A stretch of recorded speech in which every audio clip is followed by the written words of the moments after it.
Welcome to Anchored in History with the Puget Sound Navy Museum. Today we're checking out two sites in East Bremerton featuring historic naval guns. Thanks for rediscovering them with me. We'll start today on the corner of Wheaton Way and Sheridan Road, about 2 miles from the museum. Hundreds of cars drive past this site every day, but few realize the naval history that's right here.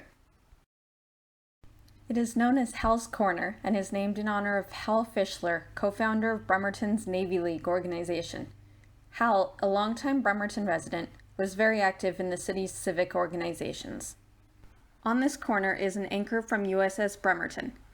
Naming rights for USS Bremerton were won by the Puget Sound Navy Yard during a World War II bond-selling competition. USS Bremerton, a heavy cruiser, was commissioned in the city's honor on April 29, 1945. Joining the fleet too late to participate in World War II, she served through the Korean War, made several Pacific Fleet deployments, and earned 2 battle stars before being decommissioned in 1960. The other attraction here is 2 sets of 40mm guns from USS West Virginia.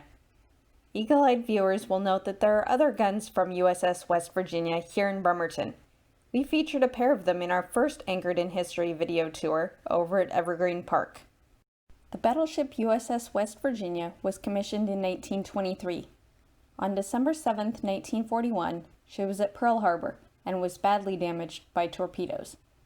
She was later refloated and came to the Puget Sound Navy Yard for repairs. These images date to her time here in Bremerton. Bremerton ended up repairing 5 battleships damaged in the attack on Pearl Harbor.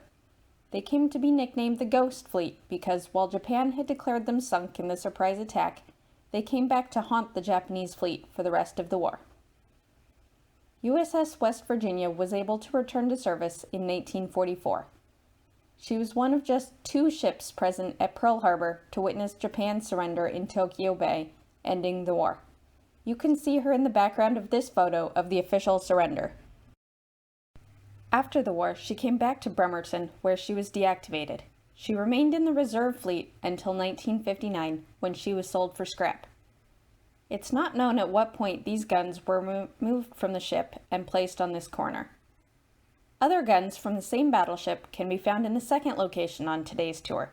Let's go! Now we'll continue north on Wheaton Way and turn right on Sylvan Way. We'll go about a mile to Illihi State Park. At the park entrance, there's a set of guns, also off the battleship USS West Virginia. There are also 2 plaques. One honors all who have served this country.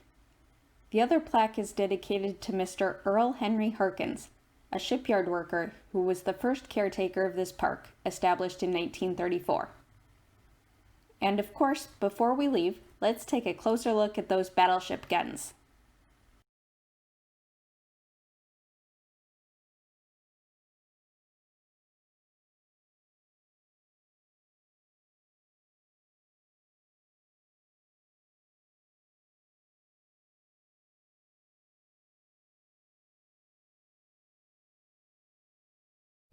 Thanks for visiting these 2 naval memorials with me today. Our next Anchored in History tour takes a look at Bremerton's Boardwalk over Labor Day weekend. I hope you'll join me then.